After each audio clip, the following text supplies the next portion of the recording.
How would you like to make more money without working any harder? Well, that's exactly what we're going to be covering in this video today. So make sure you stay to the end so that you can get all the deets. My name is Darius. And I'm Carmen.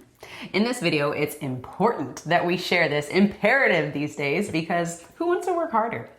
Not me. I'm put my hand down. You know, it's all about working smarter. And what Darius and I have found out throughout our whole career is we started in corporate America working our butts off and got burnt out really quickly and was like, this is not what we want to do. So throughout our whole journey, we have been trying to figure out as we become entrepreneurs and business owners and working with amazing people from all over the world, we realized that it's all about strategy and all about focus and discipline. So with this video, like I said, we just want to share with some ideas with you so that you can start understanding how you can best leverage your time and your effort so that you can work smarter and not harder. Yeah, the first thing that I want to cover is the fact that we come across a lot of people that, you know, when they pay off a debt, what do? They get another debt. Yeah.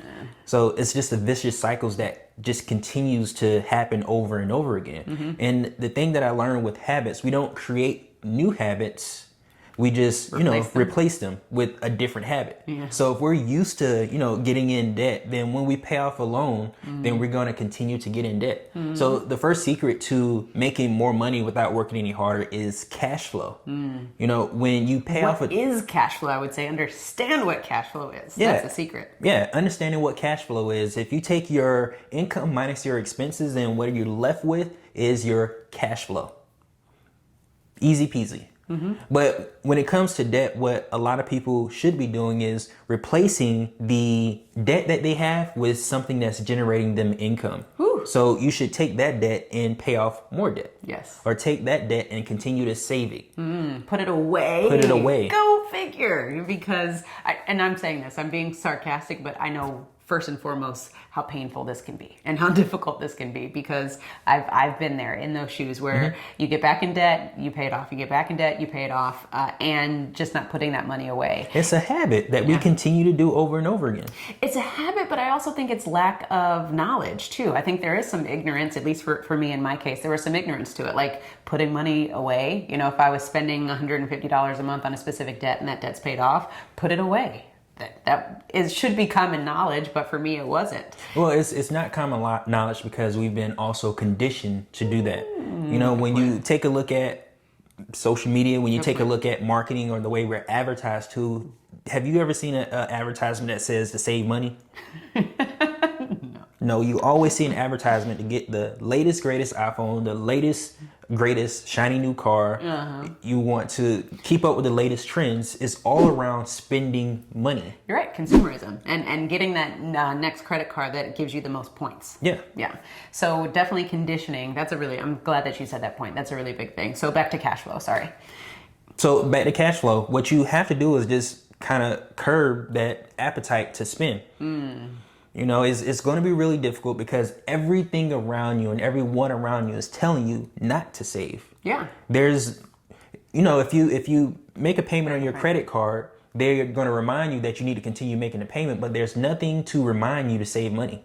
So since there's nothing to remind us to do it, we just don't do it. That's why it's so hard. Especially your homies on the weekend, they're like, let's go out, let's do this, let's do that. They probably ain't saving either. Yeah. And so we continue to go into this spiral where we're broke by Sunday, we get paid on Friday, and it's just a whole nother deal. So cash flow is king. Understanding what cash flow is. We did the equation so that you know what it is, but then the next thing I would say, secret number 2 is, what are you doing with your cash flow?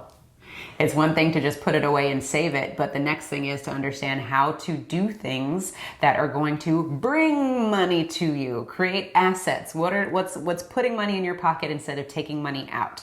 And Darius and I, every time we get paid or have something come up where we have maybe a windfall, we're thinking, okay, how can we create cash flow? How can we turn this liability, because money sitting is a liability, how can we turn this liability into an asset? Why is it a liability? Because it ain't doing nothing.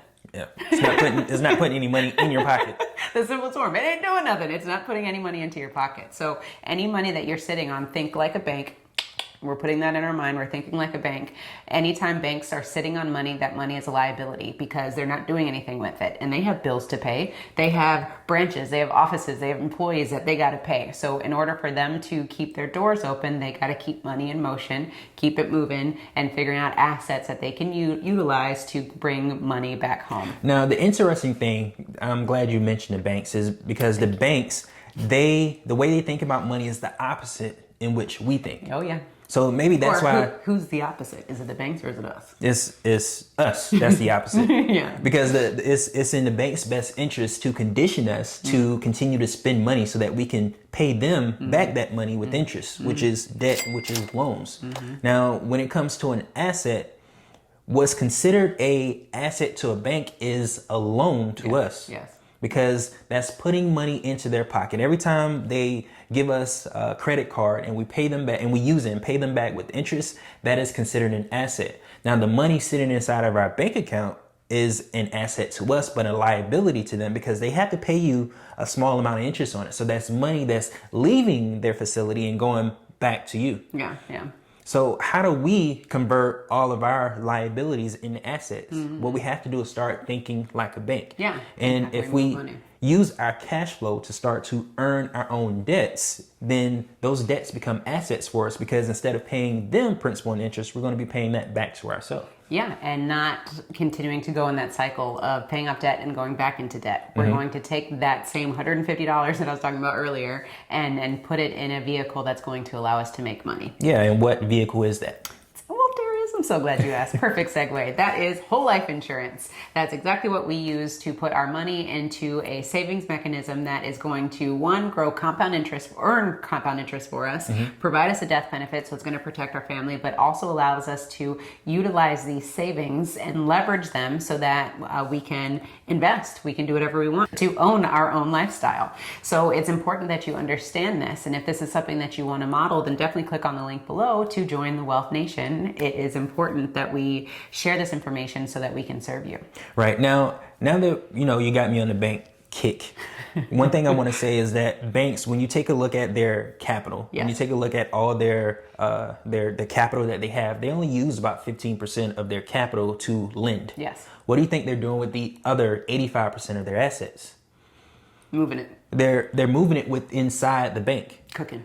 Yeah, it's a closed loop system that they create so that they can continue to earn more money. All of the banks aren't lending out all of their money. No. The banks have their money invested, the same way we should have our money invested in our family or in our, not necessarily in our family, but in our system, our closed loop system where, we can continue to earn money over and over again and only have a small portion of it, like 15%, just an example, 15% that the banks are using to lend. So for us, maybe 15-20% we'll use to lend to ourselves or finance the stuff that we need in our life. Totally. Yeah. And with that, so Darius talked about the banks, we talked about cash flow and really, how this whole thing works. So what I want to do is leave you with something tangible on this video so that you can actually take and execute today if you wanted to. So, the secret to what we're talking about is working smarter, not harder. And in this day in information, there is so much we can do and get our hands on to create cash flow without having to spend a ton of money. Like, this blows my mind when I think about it, because just maybe 5 years ago when we really started getting heavy into business and business ownership is, we were thinking from an old school perspective of, oh, we need a business loan because now we need some sort of financing so that we can establish ourselves as a business. But these days, left and right, people are starting businesses with absolutely no money. And how powerful is that? Because in this day, in this digital world that we live in this information world that we live in, all you have to do is sell information. Gone are the days where you have to go get some sort of certification or go get educated and learn XYZ. We realize that these days, because of the internet, we're able to reach and teach people, just by sitting in our home with the specific knowledge base that we have. So when we talk about work smarter, not harder, maybe start looking into ways that you can monetize the information that you currently know. Because you are hired, if you're working in corporate America, you have been hired for a specific job or duty, meaning somebody found found you valuable enough for the knowledge that you currently possess. So can you take that knowledge and monetize it and start talking about it on YouTube or on Facebook or Instagram or whatever create a blog? Create a blog, whatever your medium is, a podcast, you know, whatever that medium of choice is. Can you take that same knowledge, put it out there and sell it and monetize it in a way where you can serve others? And that way you can then work smarter, because now your income isn't capped. Because when you start working on the internet, when you start working with people all over the world, you realize that your earning potential is exponential, because the amount of people that you can serve is exponential. Whereas when you work in corporate America, you're capped every single time with your bonuses or your regular compensation. So I would say the secret number 3 that we're talking about today is understanding the digital world and the information age that we live in, and how to put yourself in the best foot. Or put your best foot. What am I trying to say? Put your best foot forward. Thank you. So with that, I share that because when Darius and I first started on YouTube, we literally just used our cell phones and sat on our living room couch in our studio apartment, by the way. So we were in our kitchen and our living room and the bedroom at the same time. To start recording YouTube videos, and that's really how we got started. And we spent zero money, $20 on a lapel microphone. Yeah. Now that also is a reflection of where we live also, because in doing some of the traveling that we've done and living in some of the different countries that we've lived, we realized that we have it a lot better here in the States than people in other places. We're very fortunate. We're very fortunate. So I think what happens sometimes is we have so many opportunities surrounding us that it kind of dilutes the seriousness or the opportunities that we have.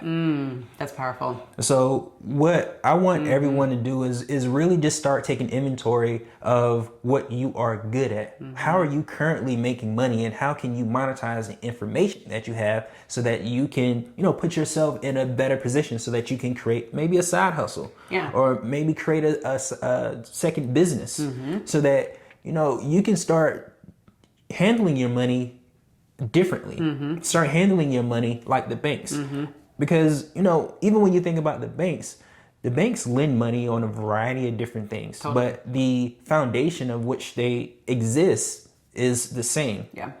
But they've, been able to monetize, investments. They've been able to monetize lending. They've been able to monetize the things that you need so that you can pay them. Now, how can you do that on your own scale? Powerful. And Thank you.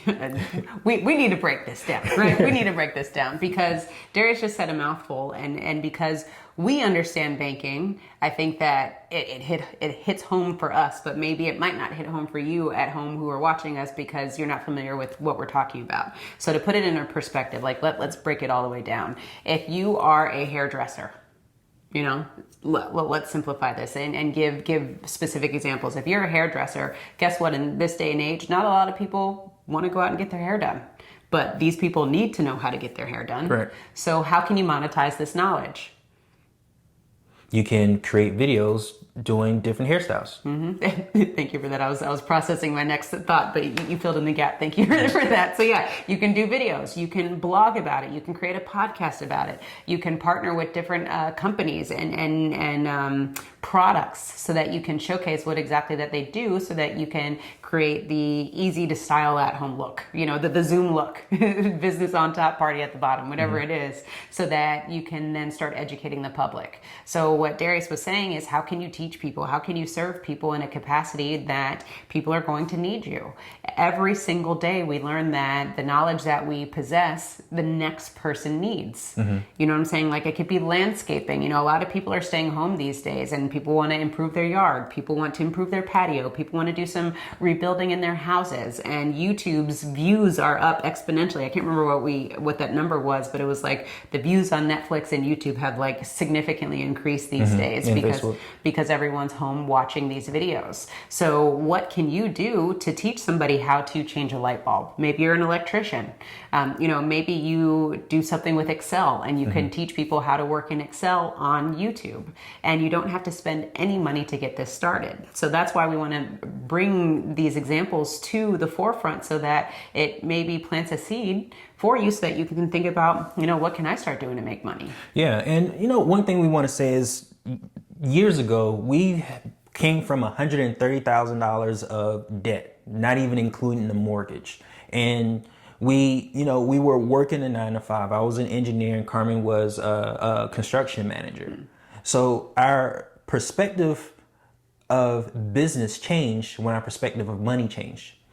So that is something that, is a testament to what we did with life insurance and what we've learned from other wealthy individuals. Once our perspective of money changed, and everything else started to change for us in our lives and in our perspective of everything. So one thing that you can take from this is when we talk about making more money without working any harder, if you can just take your cash flow and put your cash flow aside temporarily and save it until you have enough money to where you can invest in something or create some type of passive income, then you put yourself in a better position to where now your thought isn't about, your 9 to 5. Your thought is about, on something that you're passionate about.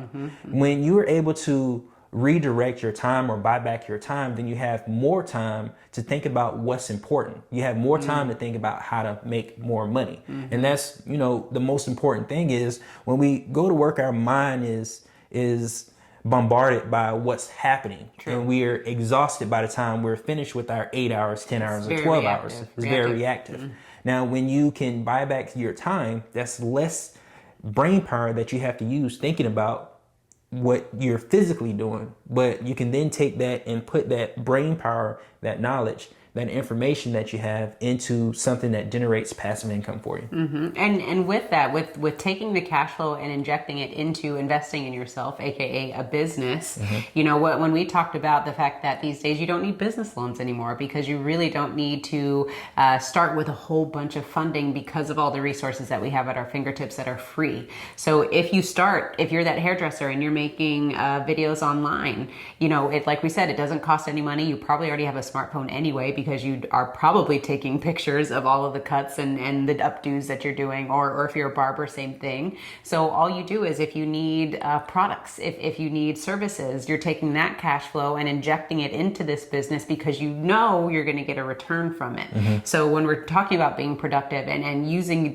those brain cells effectively, you only are going to spend money when you know it's going to bring back a certain amount of return. Right. And that way you're not starting off a business with a whole bunch of debt and then stress trying to figure out how am I going to pay this back when you haven't even solidified that your business has enough demand in the first place and that you can pay these bills back. Yeah, and that's coming from the fact that we spent $130,000 to invest in our business to realize that we didn't need to invest anything. How about that? So hopefully you don't make the same mistakes we did. You can just start monetizing the knowledge that you have, using the systems and everything that you have around you so that you can start putting more money into your pocket. And we've had some really dark days thinking about the investments that we made, but now we have such a perspective of such where we have a PhD in learning of how not to use some money. And again, we are upfront with you and we share our journey with you is because, again, we don't want you to be in the position that we've been. You don't need to invest a ton of money into a business. Go figure out that the demand is there first and then figure out the numbers and utilize the cash flow that you have on hand to then grow your business. And once you understand and have built a business, once you understand your business, then you can move into understanding creative financing and how to leverage, other people's money and things like that. But for us, it's always about building blocks because you can get in so much trouble just throwing yourself out there and not understanding what's going on. Yeah. So moral of the story, don't take $20,000 and invest in a coaching program for real estate. Just take $20,000 and invest in real estate. Yes. Because we've done it. We've done it. Go partner with an investor and go make that money back ASAP. So, oh man, nuggets and flashbacks. So with this video, working smarter, not harder, like we said, we talked about cash flow. We talked about how to utilize a cash flow, how to start a business today online with the knowledge that you currently possess, and then how to utilize that cash flow to inject back into your business. So this was jam-packed with nuggets, ladies and gentlemen. I hope that you found value in this video and that you're actually going to take this and apply it. And go back, watch it a few times. We'll be here all day, you know, just so that you can start to apply these things, because it may not click right now, but once you start getting traction and you start seeing the fruits of your labor, watch the video again, because something else is going to click for you. There you go. With this information, what we want you to do is check out our next video where we talk about different ways to generate passive income. And go ahead and click on the freebie below where you can learn 52 ways to own your own lifestyle. And with that, remember to own your own lifestyle. Or someone else will.